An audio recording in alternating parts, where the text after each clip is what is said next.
નમસ્કાર દર્શક મિત્રો, આપ જોઈ રહ્યા છો ન્યૂઝ પોઈન્ટ ચેનલ।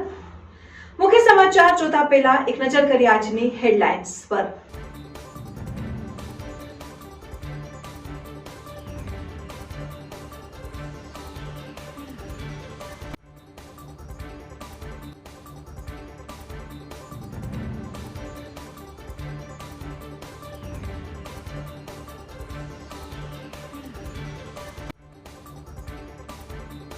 પાલનપુરના ગઢને તાલુકો બનાવવા આગેવાનો આક્રમક મૂડમાં। લોકસભાની ચૂંટણી પહેલા તાલુકો જાહેર નહીં કરાય તો ચૂંટણીનો બહિષ્કાર કરવા ચીમકી ઉચ્ચારાઈ।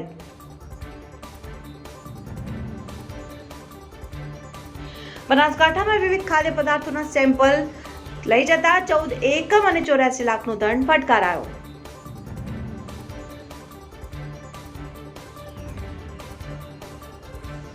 અમીરગઢમાં ખોટા સહી સિક્કા દ્વારા કરોડોના જમીન કૌભાંડમાં વિરોધાભાસી નિવેદન સામે આવ્યું।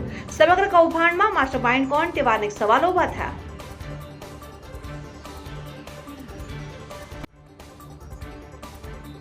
થરા દેવદર હાઈવે ઉપર સર્જાયો ગમખ્વાર અકસ્માત। મેડકોલ ખાતે ખિલખિલાટ વાન અને આઈસર પોતે અકસ્માત સર્જાતા ચાલકનું થયું ઘટના સ્થળે મોત।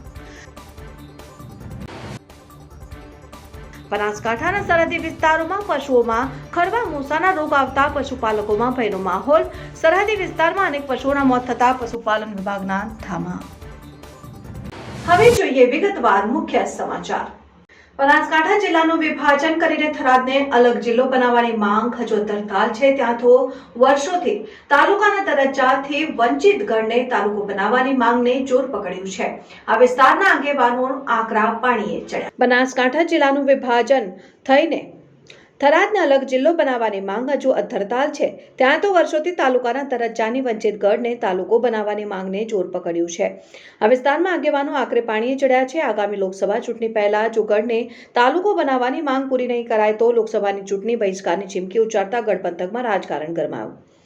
ગઢ ગામ આજુબાજુના 25 ગામોનું સેન્ટર ગામમાં છે। આઝાદી પહેલા નવાબના શાસન વખતે ગઢ તહેસીલ કહેવાતું અને તાલુકાને લગતી કામગીરી થતી હતી। પંચાયતી રાજ આવતા ગઢ ગામ તેની તહેસીલને ઓળખવામાં આવી છે અને જ્યાં છેલ્લા 20 વર્ષથી આ વિસ્તારના લોકોએ વારંવાર રજૂઆત અને ચૂંટણી ટાણે રાજકીય પાર્ટીઓએ ગઢને તાલુકો બનાવવાના ઠાલા વચન સિવાય કશું નથી આપ્યું। 20 વર્ષથી ધારાસભ્ય શ્રી લઈને મુખ્યમંત્રી સુધી લેખિત અને મૌખિક રજૂઆતો કરવા છતાંય ગઢ તાલુકાના દરજ્જાથી વંચિત રહેતા ખુદ ભાજપના આગેવાનો આક્રમક મૂડમાં આવીને ગઢને તાલુકાનો દરજ્જો જો આપવામાં નહીં આવે તો ઉગ્ર આંદોલનના મૂડમાં આવી જો માંગણી સંતોષાય તો આગામી 2024ની લોકસભાની ચૂંટણી બહિષ્કાર કરતા ગઢ વિસ્તારનું રાજકારણ ગરમાયું છે અને ખુદ ભાજપના આગેવાનો જ તાલુકાની માંગને લઈને સરકાર સામે ભાત ભીડવા તૈયાર થયા છે। ગઢને તાલુકો બનાવવાને લઈને તત્કાલીન મુખ્યમંત્રી કેશુભાઈ પટેલ ગઢમાં આવ્યા હતા ત્યારે આવેદનપત્ર આપીને માંગ કરવામાં આવી હતી। ત્યારબાદ 2017 વિધાનસભા અને 2023ની વિધાનસભાની ચૂંટણી વખતે પણ ભાજપના આગેવાનોએ ગઢને તાલુકો બનાવવાને લઈને વોટ માંગ્યા હતા પરંતુ 20 વર્ષથી ગઢને તાલુકો બનાવવાની માંગ પૂર્ણ થઈ નથી। પાલનપુર તાલુકા ભાજપના પ્રમુખ છેલ્લી 2 ટર્મથી પ્રમુખ છે પરંતુ સ્થાનિક સંગઠન લેવલે પણ ગઢને તાલુકો બનાવવાનો ઠરાવ ન કરતા ક્યાંક ને ક્યાંક ભાજપના આગેવાનો પણ ગઢને તાલુકો બનાવવાની માંગ બે ફાંટા હોય તેવું અંદર ખાલી લોકમુખે ચર્ચાઈ રહ્યું છે। અગાઉ સરકારશ્રી દ્વારા લેખિત તેમજ મૌખિક રજૂઆતને પગલે વહીવટીતંત્ર દ્વારા ગઢને તાલુકો બનાવવા માટે 27 ગામોની સંભવિત ગામોની યાદી પણ બનાવવામાં આવી હતી જે ફાઇલ પણ હાલ પાલનપુરની કચેરીમાં ધૂળ ખાઈ રહી છે। આ મુદ્દાને લઈ ગઢ વિસ્તારના જનસંઘ વખતના ભાજપના પીડા આગેવાન ગોવિંદભાઈ બુટકા મેદાને ચડ્યા છે અને તેઓએ ભાજપના આગેવાનોને માથા ઠીકરા ફોડીને સરકાર ઉપર આક્ષેપો કર્યા હતા। હવે અમે છેલ્લા ઘણા સમયથી ગઢને તાલુકો માટે પ્રયત્ન કરીએ છીએ। અમે 40-45 વર્ષથી ભાજપનું કામ કરીએ છીએ અને ભાજપની અહીંયા કોઈ શરૂઆતમાં એક લોકસભાની સીટ હતી બરાબર કે 2 હતી, એક કે પટેલ ને પેલા ભાઈ કાશીરામ રાણા। ગુજરાતમાં 2 સીટો આવતી ત્યારથી હોય ભાજપને અમે કાર્ય કરે છે અને ભાજપનું ખૂબ કામ કર્યું છે। ખાલી ગોદડ જ ઉપાડ્યા છે। રજૂઆતમાં અમે છેલ્લા 25 વર્ષથી 20 વર્ષનો એક ધારી ગઢ તાલુકો બનાવવા માટે કરીએ છીએ પણ અમારું કોઈ અભળતું નહીં બરાબર। એટલે હવે અમે એ લોકોને કહીએ છીએ કે ભાઈ તમે આ જેટલી બી ચૂંટણીઓ આવે ચૂંટણી પહેલાં તમે વાયદો આલો કે ભાઈ હવે અમે આ વખત બનાવી દઈશું, આ વખત તાલુકો બનાવી દઈશું। શંકરસિંહ વખતે બી અમને વાયદા આલ્યા હતા પણ બીજે બનાવ્યા અને અમારા અમને ટાળ્યા બરાબર। એટલે હવે અમે એક વિનંતી કરીએ છીએ કે આ ચાલુ સરકારને કે ભાઈ અમને આ તાલુકો ગઢને જાહેર કરે અને અમારા ઉપર આ કોરેમોરીના ગામડા છે એમને બધો નજીકનો ખૂબ લાભ મળે અને અમારો એ વિકાસ થાય ગઢનો એવી અમારી અપેક્ષા છે. જો આવું કરવામાં નહીં આવે તો અમે 2024ની ચૂંટણીનો બહિષ્કાર કરીશું અને ગાંધી સીધા માર્ગે અમે એને વિરોધ કરીશું કે ભાઈ સખત વિરોધ કરીશું કે ભાઈ આ અમારો તાલુકો થવો જ જોઈએ. ગઢને તાલુકો બનાવવા માટે જ્યારે કેશુભાઈ માન્ય મુખ્યમંત્રી હતા ત્યારે ગઢમાં આવ્યા હતા. ત્યારે પણ ગઢના વિસ્તારના લોકોએ કેશુબાપાને રજૂઆત કરી હતી. ત્યારે કેશુબાપા કહેતા હતા કે ગઢને તાલુકો બનાવી દઈશું. એના પછી કોઈ એનું નામ લીધું નથી. વારંવાર ગઢ વિસ્તારના લોકો તાલુકો બનાવવા માટે રજૂઆત કરે છે, છતાં એનું કોઈ પરિણામ આવતું નથી. ધારો કે 27 વર્ષથી ભાજપની સરકાર છે અને આ વિસ્તારના ભાજપના પ્રમુખો છે, તો ઠરાવ કરી અને ગઢને તાલુકો બનાવવામાં એને કયા ગ્રહો નડે છે? એટલે કોઈ તાલુકો બનાવવામાં રસ લેતા જ નથી. આગામી આ 24ની ચૂંટણી આવશે અને જો ગઢ તાલુકો બનાવવામાં નહીં આવે તો અમે ચૂંટણીનો બહિષ્કાર કરીશું. ગઢને તાલુકો બને તો વર્ષોથી પાર્ટીના કાર્યકર્તાઓની ગામના આગેવાનોની માગણી છે, પણ આ ગઢને તાલુકો નથી બનતો. એનું કારણ એ છે કે ભારતીય જનતા પાર્ટી એ કોંગ્રેસીકરણ, કોંગ્રેસના લાઇનમાં છે. કોંગ્રેસના તમામે મિનિસ્ટરો આજે ગુજરાતની અંદર હોય તો કોંગ્રેસના મિનિસ્ટર છે. અમારા પૂર્વ સાંસદ હરિભાઈ, ધારાસભ્ય પરબતભાઈ, ધારાસભ્યશ્રીઓ બધા નમાલાઓની ટીમ છે, કારણ કે એ રજૂઆત કરવાની ક્ષમતા કોઈનામાં નથી. એટલે આ ગઢ તાલુકો બનતો નથી. પણ હું એક વાત કહું કે આ 10 તારીખે બનાસકાંઠામાં સીએમ આવે છે અને સીએમ જો પેલું કરમત તળાવને જો મંજૂરી આપી શકતા હોય તો ગઢને તાલુકાની મંજૂરી શા માટે ના આપી શકે? એવું આ ગામ લોકોની માગણીની લાગણી છે. અને જો આ માટે તાત્કાલિક નિર્ણય લઈ તો આગામી 24મી લોકસભાની અમે ગઢ અને ગઢની આજુબાજુ જનતા બહિષ્કાર કરશું. અસ્તુ ભારત માતા કી જય. ભાભર રાધનપુર હાઈવે ઉપર આવેલા પિકઅપ બસ સ્ટેન્ડ આગળના બાવળો હટાવાયા. રાજ્ય સરકાર દ્વારા લોકોની સુખાકારી માટે અનેક યોજનાઓ દ્વારા સુવિધા ઉપલબ્ધ કરાવાઈ છે, પરંતુ ક્યારેક નદરોડ તંત્રની બેદરકારીને કારણે લોકો ઉપયોગી માટે બનાવેલ સુવિધાઓનો ઉપયોગ થઈ શકતો નથી. આવું કંઈક ભાભર રાધનપુર હાઈવે મામલતદાર કચેરી જવાના રસ્તા ઉપર સરકારશ્રી દ્વારા મુસાફરોની સુવિધા માટે લાખો રૂપિયા ખર્ચીને બનાવેલ પિકઅપ બસ સ્ટેન્ડ આગળના બાવળોના જોડા પરથી દેખાઈ રહ્યું હતું. જવાબદાર તંત્રની ઘોર બેદરકારીને કારણે છેલ્લા 2 વર્ષથી પિકઅપ બસ સ્ટેન્ડ આગળ બાવળોના મોટા જોડા ઝાડી ઉગી નીકળ્યા હતા. લોકો આ પિકઅપ સ્ટેન્ડમાં બેસવા જતા ડરતા હતા.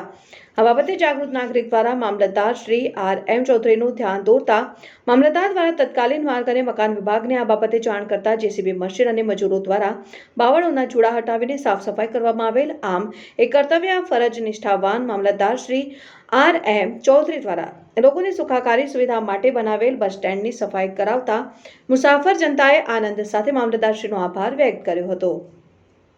બનાસકાંઠા જિલ્લામાં ફૂડ વિભાગ દ્વારા અગાઉ વિવિધ ગામ શહેરોમાં અખાદ્ય અને ભેળસેળ વાળા ખાદ્ય પદાર્થોનું વેચાણ રોકવા માટે જુદી જુદી દુકાનોમાંથી ખાદ્ય પદાર્થોના સેમ્પલ લેવાયા હતા, જે પૈકી તેલ, ઘી, કેરીનો રસ, નમકીન, ગોળ સહિતની વસ્તુઓ પરીક્ષણમાં ફેલ થતા પાલનપુર અધિક નિવાસી કલેક્ટરે જુદા જુદા 14 એકમોના વેપારી, સપ્લાયર અને ઉત્પાદકોને 84 લાખનો દંડ ફટકાર્યો હતો.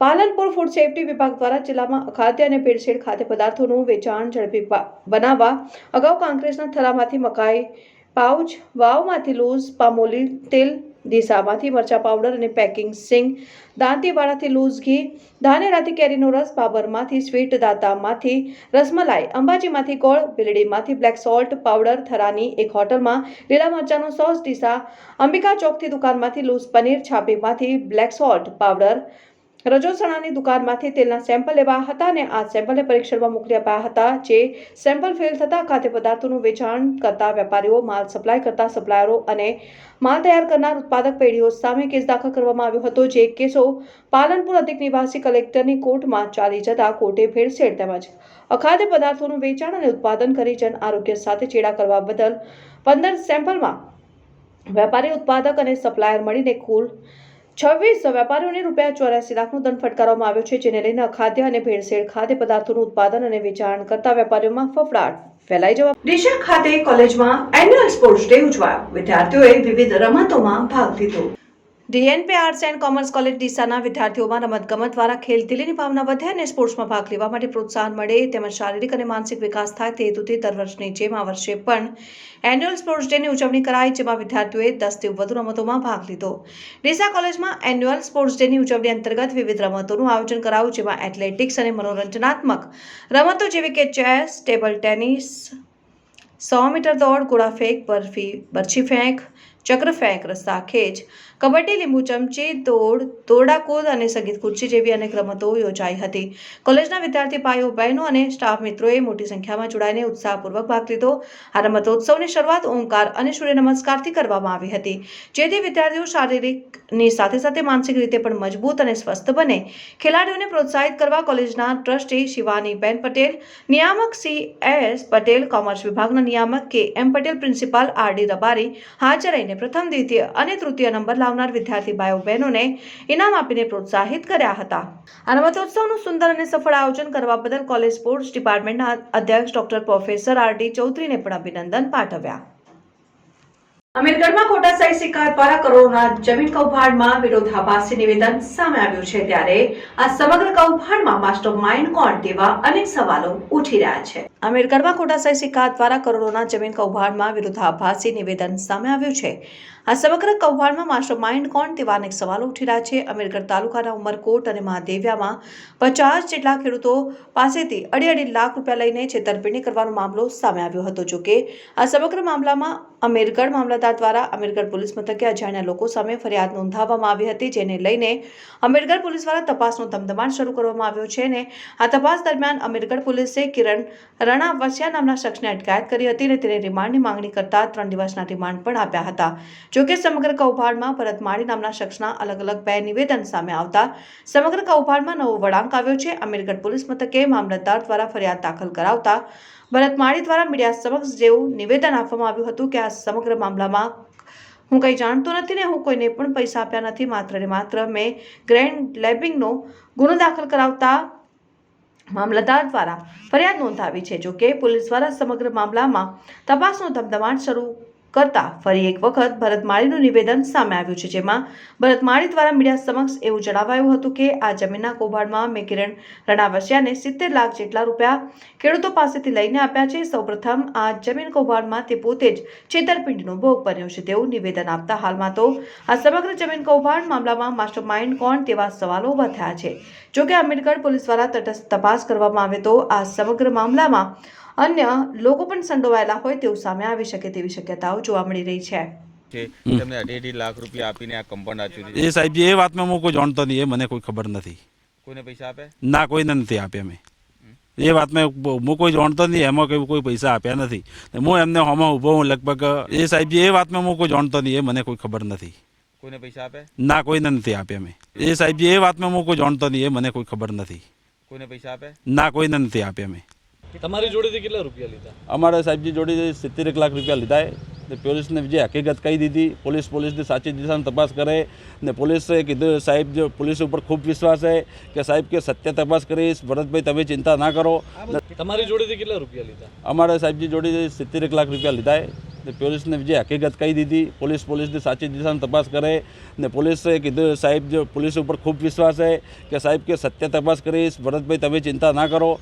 તમારી જોડેથી કેટલા રૂપિયા લીધા? અમારા સાહેબજી જોડે 70 લાખ રૂપિયા લીધા. પોલીસને જે હકીકત કહી દીધી, પોલીસની સાચી દિશામાં તપાસ કરે ને પોલીસે કીધું સાહેબ જો પોલીસ ઉપર ખૂબ વિશ્વાસ છે કે સાહેબ કે સત્ય તપાસ કરીશ, ભરતભાઈ તમે ચિંતા ના કરો. ડીસામાં આખરે છેલ્લા 6 મહિનાથી હેરાન થતા લોકોની વારંવાર રજૂઆતને પગલે મામલતદાર કચેરીમાં પ્રવેશવાનો માર્ગને થીગડ કરી સરખો કરાયો છે, પરંતુ પ્રવેશ માર્ગની કાયમી સમસ્યાના ઉકેલ માટે તંત્ર દ્વારા કોઈ જ આયોજન નથી કરાયું. ડીસામાં આખરે છેલ્લા 6 મહિનાથી હેરાન થતા લોકોની વારંવાર રજૂઆતને પગલે મામલતદાર કચેરીમાં પ્રવેશવાનો માર્ગને થીગડ કરીને સરખો કરાયો છે, પરંતુ પ્રવેશ માર્ગની કાયમી સમસ્યાનો ઉકેલ માટે તંત્ર દ્વારા કોઈ જ આયોજન નથી કરાયું. નેશનલ હાઈવે ભલે પ્લેન ઉતરી શકે તેવા બની રહ્યા છે, પરંતુ ડીસા મામલતદાર કચેરીમાં પ્રવેશવાનો માર્ગ છેલ્લા ઘણા સમયથી ખૂબ જ ખરાબ હાલતમાં છે. ગત ચોમાસામાં વરસાદી પાણી ભરાયા બાદ તો આ પ્રવેશ માર્ગની હાલત ખૂબ જ બદતર થઈ ગઈ હતી.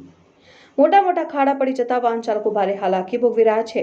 વારંવાર રજૂઆત કર્યા બાદ ખાડા પૂરવા માટે તંત્રને ટ્રેક્ટર ભરીને રોડા નાખ્યા હતા, પરંતુ રોડા નાખ્યા બાદ તો વાહન ચાલકો પહેલા કરતાં પણ વધુ હેરાન થવા લાગ્યા છે અને મામલતદાર કચેરીમાં આવતા રોજના 300થી વધુ કાર ચાલકો અને 2 વ્હીલર ચાલકો પટકાતા મામલતદાર કચેરી પહોંચતા હતા. ત્યારબાદ છેલ્લા 4 મહિનાથી અરજદારો અને સ્થાનિક લોકોની વારંવાર રજૂઆત બાદ હવે તંત્રએ આ પાથરેલા રોડા ઉપર માટી નાખીને રોડને થાગડ કરી સરખો કર્યો છે, પરંતુ હજુ પણ આ માર્ગને વ્યવસ્થિત રીતે બનાવવામાં આવ્યો નથી. ત્યારે મામલતદાર કચેરીમાં આવતા રોજના અસંખ્ય વાહન ચાલકોની માંગ છે કે અહીં પાકો માર્ગ બનાવવામાં આવે તો મામલતદાર કચેરીમાં પ્રવેશતા વાહન ચાલકોની મુશ્કેલીઓ ઓછી થઈ શકે.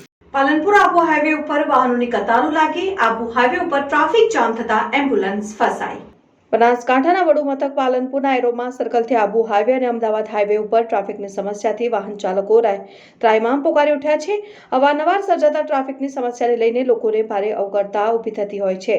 જોકે ટ્રાફિક પોલીસ તેમજ વહીવટીતંત્ર દ્વારા એરોમા સર્કલથી આબુ જતા હાઈવે ઉપર કોઈ જ પ્રકારની ટ્રાફિકના નિવારણ માટેની કામગીરી કરવામાં ન આવતા વાહન ચાલકોને ભારે હાલાકીનો સામનો કરવો પડી રહ્યો છે. એરોમા સર્કલથી હનુમાન ટેકરી સુધીના હાઈવે ઉપર વાહનોની કતાર લાગી હતી, જેમાં એક એમ્બ્યુલન્સ પણ ફસાઈ હતી. જોકે ટ્રાફિકની સમસ્યાને લઈને અવારનવાર અકસ્માતો સર્જાય છે. અકસ્માતોમાં નિર્દોષ લોકો પોતાનો જીવ ગુમાવે છે. બનાસકાંઠા વહીવટીતંત્ર દ્વારા ટ્રાફિક સમસ્યાનો હલ લાવવામાં આવે તેવી માંગ ઉઠી છે. આંગ્રેજ તાલુકાના મેટકોલ પાસે હનુમાન ભૈરવ મઢીના મંદિર પાસે કિલકિલાટ વાહન અને આઈસર ટ્રક વચ્ચે અકસ્માત સર્જાતા એક વ્યક્તિનું ઘટના સ્થળે કરુણ મોત નીપજ્યું. થરા તેઓદર મેડકોલ પાસે ગમકવાર અકસ્માત સર્જાયો. કાંગ્રેસ તાલુકાના મેડકોલ પાસે હનુમાન ભૈદર મઢીના મંદિર પાસે ખિલખિલાટ વાહન અને આઈસર ટ્રક વચ્ચે અકસ્માત સર્જાતા એક વ્યક્તિનું ઘટના સ્થળે કરુણ મોત નીપજ્યું. ખિલખિલાટ વાહનમાં ડિલિવરી બહેનને થતા રેફરલ હોસ્પિટલથી પોતાના ઘરે મૂકવા જતા તે દરમિયાન મેકડોલ નજીક આઈસર ટ્રકના ચાલકે ટક્કર મારતા ખિલખિલાટ વાહનના ચાલકનું ઘટના સ્થળે મોત નીપજ્યું. 3 લોકો ઇજાગ્રસ્ત થયા હોવાનું જાણવા મળ્યું છે. અકસ્માતને પગલે ઘટના સ્થળે લોકોના ટોળે એકત્ર થઈ ગયા હતા. ઇજાગ્રસ્ત લોકોને 108 મારફતે સારવાર માટે ખસેડવામાં આવ્યા. થરા તાલુકાના જેટા ગામમાં પશુઓમાં ખરવા મૂસા નામના રોગથી પશુઓના મોત થતા પશુપાલકોમાં ભયનો માહોલ. બનાસકાંઠા જિલ્લાના સરહદી વિસ્તારમાં છેલ્લા કેટલાક દિવસથી પશુઓમાં રોગચાળો ફેલાતા અસંખ્ય પશુઓના મોત થયા હોવાનું સામે આવ્યું છે. થરાદ તાલુકાના ગ્રામીણ વિસ્તારોમાં ખરવા મૂસા નામના રોગથી પશુઓ ટપોટપ મરી રહ્યા છે. થરાદના જેટા ગામે પશુઓમાં રોગચાળો વધતા જિલ્લા પશુ ડોક્ટરોની ટીમના ધામા જોવા મળી રહ્યા છે. ત્યારે પ્રાથમિક તપાસમાં ખરવા નામના રોગથી પશુઓનું મોત થયું હોવાનું સામે આવ્યું છે. પશુઓમાં અઠવાડિયા અગાઉ ખરવા રોગથી ફેફસા અને હૃદય ઉપર અસર થતા મોત થયું હોવાનું પશુ ચિકિત્સકો દ્વારા જણાવવામાં આવ્યું હતું. ત્યારે રોગને ઝડપથી કાબૂમાં જિલ્લા પશુપાલન વિભાગે કવાયત હાથ ધરી છે અને પશુઓમાં કોઈ પણ બીમારી દેખાતો તાત્કાલિક પશુ ડોક્ટરનો સંપર્ક કરવા માટે પશુપાલન વિભાગ દ્વારા અપીલ કરવામાં આવી છે. મદદનીશ પશુપાલન નિયામક પશુ રોગ સંશોધન એકમ પાલનપુર અહીં જેટા મુકામે પશુ ચિકિત્સા અધિકારી રાહ દ્વારા અમને સમાચાર મળતા પશુઓના મૃત્યુ થાય છે. એવા મળતા અમે આજે અહીં રૂબરૂ મુલાકાત લીધી. તેમાં 2 પશુઓના અમે પીએમ કરેલ છે. જેમાં પ્રાથમિક દ્રષ્ટિએ પહેલાં અઠવાડિયા પહેલાં એમને ખરવા અને હાલમાં હૃદય અને ફેફસાની અસરના લીધે મૃત્યુ દેખાય છે. તેમના બધા અંગોના સેમ્પલ અમે લઈ અને વધુ તપાસ અર્થે એફએમડી ટાઈપિંગ સ્કીમ અમદાવાદ અને દાંતીવાડા યુનિવર્સિટી ખાતે મોકલવાના છીએ. સાહેબ, આ પશુ બચાવવા માટે બીજા કોઈ પ્રયત્નો કરી શકાય કે જેને કારણે પશુ મરતું બચી શકે? તમારા અનુમાન? હાલમાં તો એમને જ્યારે તકલીફ લાગે, તાવ આવે ત્યારે તાત્કાલિક તમારે પશુ ચિકિત્સા અધિકારીને બોલાવી અને એને 3 દિવસ એને દવા અપાવવી જોઈએ, એને ચાંદાની સારવાર કરાવવી જોઈએ અને જ્યારે રસીકરણ આવે ત્યારે બધા પશુપાલકોએ ખાસ એમને રસી કરાવી મુકાવવી જોઈએ. મારું નામ છે અને અમારા ગામમાં 400 આસપાસના પશુ મૃત્યુ થઈ ગયો છે અને અમે અમારા પશુ સારવારના કેન્દ્રમાં જાણ કરી અને એ અત્યારે અમારા ગામની અંદર એમની તપાસ ચાલુ છે અને એમના સેમ્પલ લઈ જાય એમને લેબોરેટરી તરફ મૂકશે અને પછી એની જે તે સારવાર થાય એ અમારા પશુ ડૉક્ટરોને વિનંતી છે કે અમારા ગામમાં જેમ બને એમ તાત્કાલિક ધોરણે અમારા પશુ સાજા થાય એવી અમારી નમ્ર વિનંતી છે. પશુ મરણ બહુ પામી રહ્યા છે અને જે તે સ્થળે અમે રૂબરૂ જઈ તપાસ કરતા જવામાં આવે છે તો બહુ જ પશુઓ મરી રહ્યા છે. અમારી સરકાર નમ્ર વિનંતી બચાવવાનું. ગરીબ મધ્યમ વર્ગના લાભાર્થીઓના ઘરના સ્વપ્નને સાર્થક કરતી યોજના એટલે પ્રધાનમંત્રી આવાસ યોજના. ભાડાના મકાનમાંથી મુક્તિ અપાવવા બદલ હું સરકારશ્રીનો આભાર માનું છું. લાભાર્થી પ્રજાપતિ પ્રવીણભાઈ. ભાડાના મકાનમાંથી મુક્તિ અપાવવા બદલ હું સરકારશ્રીનો આભાર માનું છું. લાભાર્થી પ્રજાપતિ પ્રવીણભાઈ. કાચા મકાનમાં રહેતા અને નબળી આર્થિક સ્થિતિ ધરાવતા ગરીબ લાભાર્થીઓએ પાકા મકાનમાં રહેવા મળશે તેવું સ્વપ્નમાં પણ વિચાર્યું નહીં. દેશના તમામ નાગરિકો પાસે પોતાનું ઘર હોય તેવી વડાપ્રધાન શ્રી નરેન્દ્રભાઈ મોદીની સંકલ્પના છે, જેને સાકાર કરવાના ઉદ્દેશથી વડાપ્રધાન શ્રી શહેરી અને ગ્રામીણ વિસ્તારો માટે પ્રધાનમંત્રી આવાસ યોજના શરૂ કરી, જેના લીધે કાચા મકાન ધરાવતા અને ઘર વિહોણા અનેક લોકોના ઘરના સ્વપ્ન સાચા થયા છે. પ્રધાનમંત્રી આવાસ યોજના દ્વારા પાટણ જિલ્લાના સુચનીપુર ગામના વતની પ્રજાપતિ પ્રવીણભાઈને પોતાના સ્વપ્નરૂપી ઘર મળ્યું છે. આ મકાન મળ્યાની ખુશીને પ્રસંગે પ્રજાપતિ પ્રવીણભાઈએ જણાવ્યું હતું કે સરકારશ્રી દ્વારા મારા જેવા મધ્યમ વર્ગના વ્યક્તિને 1,20,000ની સહાય મળી છે, જેને લીધે હું આવું સરસ મજાનું ઘર બનાવી શક્યો છું. પહેલાં અમે ભાડાના મકાનમાં રહેતા હતા. સરકારશ્રી દ્વારા મને 1,20,000ની સહાય મળી, તેનાથી મકાન બનાવી શક્યો છું. પહેલાં ભાડાના મકાનમાં પાણીની પણ તકલીફ પડતી હતી. ચોમાસામાં પણ ખૂબ હેરાન થવું પડતું હતું. તેમાંથી મને અને મારા પરિવારને તેમાંથી મુક્તિ મળી છે. એ બદલ હું સરકારશ્રીનો આભાર માનું છું. ગામના લોકોને પણ કહું છું કે સરકારશ્રીની આવી યોજનાનો અવશ્ય લાભ લેવો જોઈએ. હું પ્રજાપતિ પ્રવીણભાઈ ગોવાભાઈ ગામ સુદનીપુરનો રહેવાસી છું. સરકારની સહાયથી 1,20,000 રૂપિયાની મને સહાય મળી છે. હું ભાડાના મકાનમાં અત્યાર સુધી રહેતો હતો. સરકારે મને 1,20,000ની સહાય કરી, એનો આભાર. બીજા ભાડાના મકાનમાં પાણીની તકલીફ પડતી હતી, ચોમાસામાં તકલીફ પડતી હતી. સરકારે સહાય કરી, એના બદલ આભાર. ગામ વતીને લોકોને એવું કહું છું કે આવી સરકારનો લાભ લેવો જરૂરી છે. દર્શકો, આ હતા અત્યાર સુધીના સમાચાર. હવે પછીના નવા સમાચાર સાથે ફરી મળીશું. ત્યાર સુધી જોતા રહો ન્યૂઝ પોઈન્ટ ચેનલ.